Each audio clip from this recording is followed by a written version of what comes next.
سب سے بڑی اور اہم ترین خبر آپ کو دیتے چلیں جی سرگودھا سے، جہاں پر 8 سالہ منتہا زہرا زیادتی قتل کیس میں اہم پیش رفت سامنے آ چکی ہے۔ مرکزی ملزم ارسلان CCD پولیس مقابلے میں ہلاک ہو چکا ہے۔ شہباز شبیر کی رپورٹ کے مطابق مرکزی ملزم ارسلان کو برآمدگی کے لیے لے جایا جا رہا تھا کہ ملزم کے ساتھیوں نے جھال چکیاں 3 پلی کے قریب CCD پولیس پر فائرنگ کی۔ CCD کی ملزمان پر جوابی فائرنگ سے مرکزی ملزم ارسلان مارا گیا۔ ملزم نے 8 سالہ منتہا زہرا کو درندگی کا نشانہ بنانے کے بعد قتل کر دیا تھا۔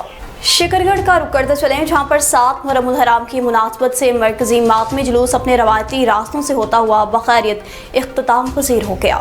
میاں فیصل کی رپورٹ کے مطابق جلوس شہر کے مرکزی راستوں سے ہوتا ہوا غلام عباس لائسنس دار اور عرفان نصیر لائسنس دار کی رہائش گاہ پر اختتام پذیر ہوا۔ راستے بھر عزاداروں نے نوحہ خوانی اور ماتم کیا۔ امام حسین علیہ السلام اور شہداء کربلا کو خراج عقیدت بھی پیش کیا۔ انتظامیہ کی جانب سے سیکورٹی اور ٹریفک کے فول پروف انتظامات تھے۔ جلوس پرامن طریقے سے اختتام پذیر ہو گیا۔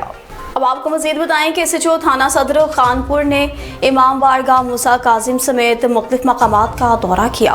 محمد حنیف چودھری کی رپورٹ کے مطابق SHO تھانہ صدر خانپور مسلم ضیاء نے امام بارگاہ جامعہ امام موسیٰ کاظم علیہ السلام جیٹھا بھٹا معین آباد روڈ کا اچانک دورہ کیا۔ اشیاء محرم الحرام کے سلسلہ میں جاری مجلس عزا کے دوران SHO صدر تھانہ خانپور مسلم ضیاء نے امام بارگاہ جامعہ امام موسیٰ کاظم علیہ السلام معین آباد روڈ اور جیٹھا بھٹا کا دورہ کیا۔ دورے کے دوران انہوں نے امام بارگاہ کی سیکورٹی، داخلی خارجی راستوں، سیکورٹی روٹس اور دیگر حفاظتی انتظامات کا بھی تفصیلاً جائزہ لیا۔ اس موقع پر امام بارگاہ کی انتظامیہ سے ملاقات اور انہیں محرم الحرام کے دوران سیکورٹی سے متعلق ضروری ہدایات اور بریفنگ دی تاکہ عزاداری کے تمام پروگرامز پرامن، منظم اور محفوظ ماحول میں منعقد ہوں۔ امام بارگاہ کی انتظامیہ نے پولیس کے تعاون کو سراہتے ہوئے امید ظاہر کی کہ عزاداری کے دوران قانون نافذ کرنے والے اداروں کا یہ تعاون اسی جذبے کے ساتھ جاری رہے گا۔ آخر میں تمام عزاداروں، خدمت گزاروں اور سیکورٹی پر مامور اہلکاران کے حفظ و ایمان کے لیے بھی دعا کی گئی۔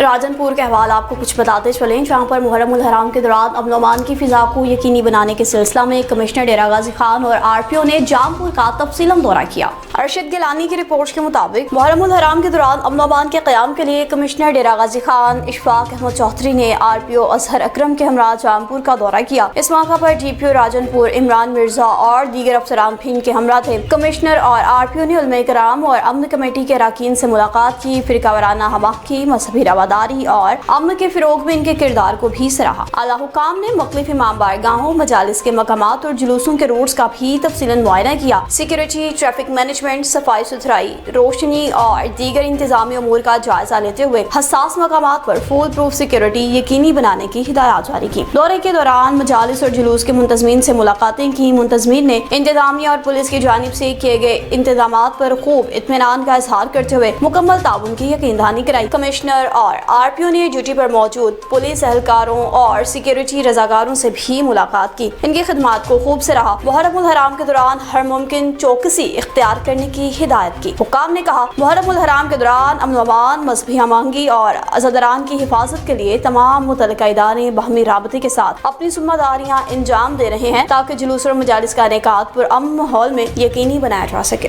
بہاول نگر میں ڈسٹرکٹ کلرکس بار ایسوسی ایشن کے سالانہ انتخابات 2026-27 کے سلسلہ میں انتخابی مہم زوروں شوروں کے ساتھ جاری ہے۔